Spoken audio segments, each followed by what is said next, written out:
Alright guys, Corbin from Circa 2020 here. Now what we have, if you've been paying attention, we did this lower, just did a video on painting it. Turned out really super cool. Love how it turned out, but we need an upper. So, as you can see, we got a brace on here. We went with a small 20 round mag for this. So what we have is from ghostrifles.com, a Grid Defense 7.5 inch upper. Now this is how it came. I just opened it up, but realized I didn't have my microphone plugged in, nor did I have my LED light on, so video quality wasn't as good as what it could have been. So right here it is, the Grid Defense 7.5 inch. Now this is 5.56, 223. This is what they consider to be like an 80% complete upper. No BCG, no charging handle.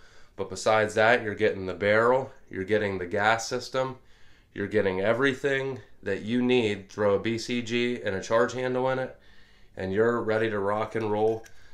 Very basic, you know, just regular stock metal.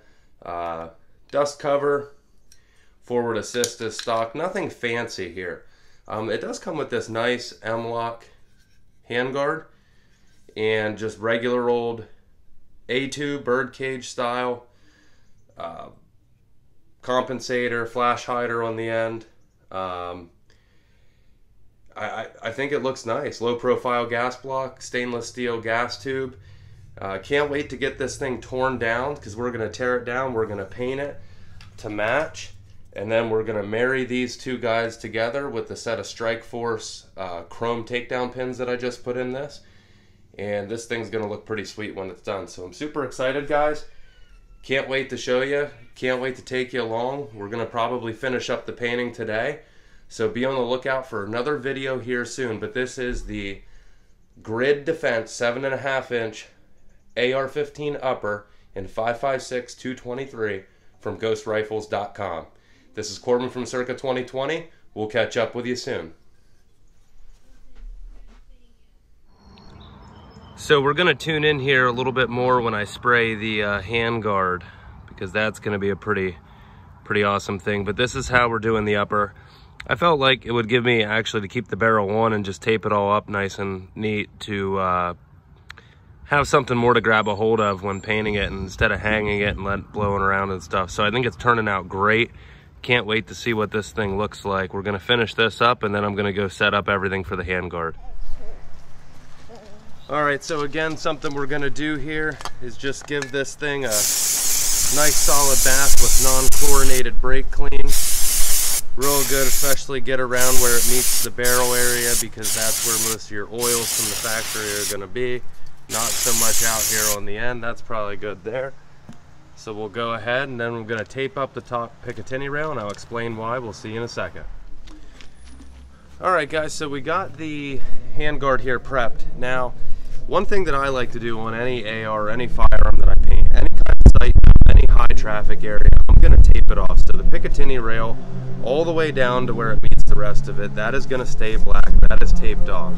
I hit this with the brake clean, as you saw, and then I also take a torch and burn all that chemical off of here. Now, what's the foam for? Well, I don't want to get a ton of paint inside of this if I don't have to. So I am going to put the pool noodle in. It also gives me something to hold on to. So what we're going to do, sorry, it's probably annoying. So what we're going to do here is, for the first coat, I'm just going to shoot this burnt copper on there. Now you can see how the metallic gets a little funky. Whoops, you may have not seen any of that, I'm sorry. You can see how the burnt copper gets a little funky and how the metallic kind of rolls up. And it will do that until, let me switch this over, until you get like a second or third good coat on it. The metallic tends to roll up just a hair. Okay. So that's pretty decent for a first coat.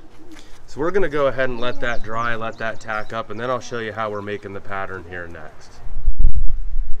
Alright, so now we got a nice good coat going here. The color looks smashing. I'd love to show you guys out in the sun, but I got to paint in the shade because it's just too bright out here to be able to see.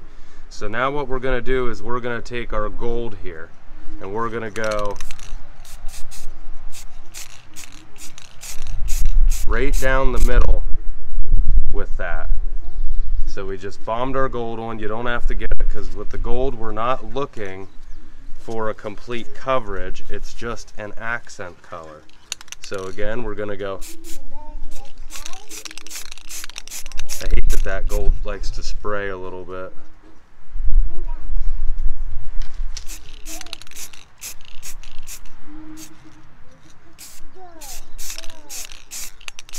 There we go.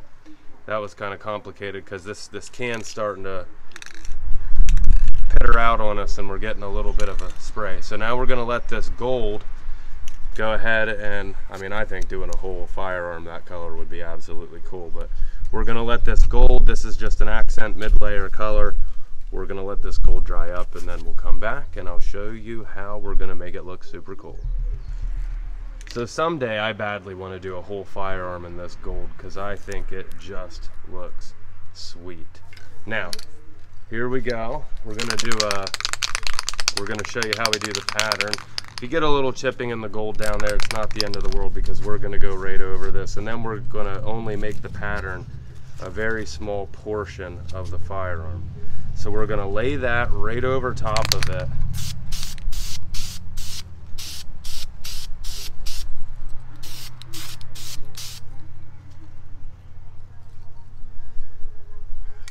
So that's the main, I just wanted to get the main rail here with that because then we will, the bottom of it, we're gonna go and turn completely gold again.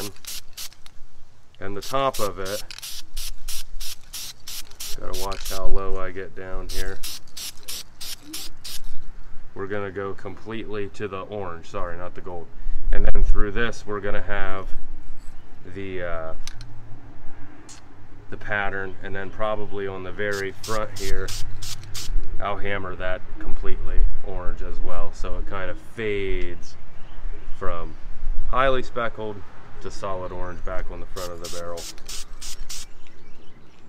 Alright, so we'll flip it over, we'll do the same thing here, and then this piece can dry, tack up real good, and then we have the VHT satin clear that we have to do as well.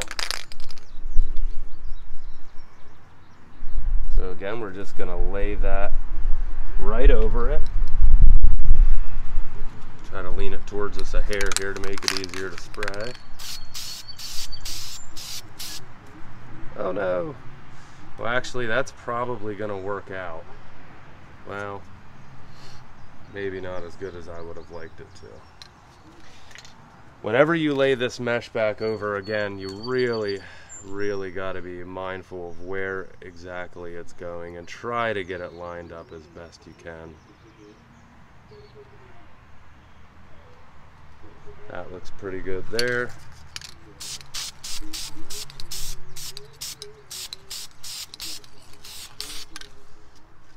There we go. Alright, so back on to doing the top solid orange again.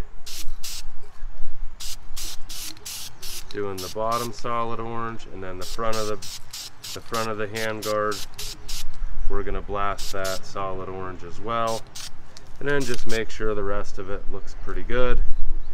Hit the bottom real hard one last time because that's all the color we're gonna throw on it. So now we got this kind of fish scale chameleon look going on.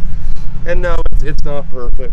It's not absolutely perfect all the way around. I tell you what we can do to make it a little bit more uniform is right where it meets, we're going to hammer that shut. Same way on this side, we're going to hammer that shut with orange. Got a little bit of the metallic got heavy, so I'll hang it this way. Kind of let that work its way down, and I'll probably have to touch that area up one more time. Sometimes giving it one more quick spray like that, it can, yeah, it makes it look a lot better. So we'll kind of let that tack up there and I'll just give it one more spray so it matches that side. But that's how we're doing that. We're gonna go ahead and hit the clear on it. I probably don't have to bring you guys through for the clear job. and then we'll let these cure up, stick this firearm together, and have you take a look. So Corbin from circa 2020, you got to see it. It's nothing fancy, kind of a, you know, I don't want to say it's halfway done, but I think it looks pretty cool. See you guys soon. Alright guys, Corbin from circa 2020, here it is, mostly the finished product here. I might take the lower back apart and get rid of these camo stripes that we were going to run, because I honestly just forgot to put them on the upper when I was spraying it. So I figure, well, maybe we'll just redo the lower here. We'll make up our mind. Right now I want to get this Ghost Rifles lower out, get it to a range and get the thing shot and see how it does. So tune in. We'll have another video coming up shortly with this thing at the range. I'm hoping AT3 Tactical gets my sight out to me here soon, and we can rock and roll, get some footage for you guys with what really matters, and that's lead flying down the range. Now, as you can see, I taped the Picatinny rail down to the seam. I think that really looks good. Plus, there's no way the paint's going to last up here. So I think if you are painting your AR, it's a great idea to paint it everything except for the Picatinny rail or any real high traffic areas. Again, we use VHT drivetrain paint, the VHT engine block paint with VHT satin clear as well. Really bit in, really looks good. And then we just used a small wire mesh to put the pattern in, which I think turned out really good. So again, Corbin from circa 2020, we'll see you soon.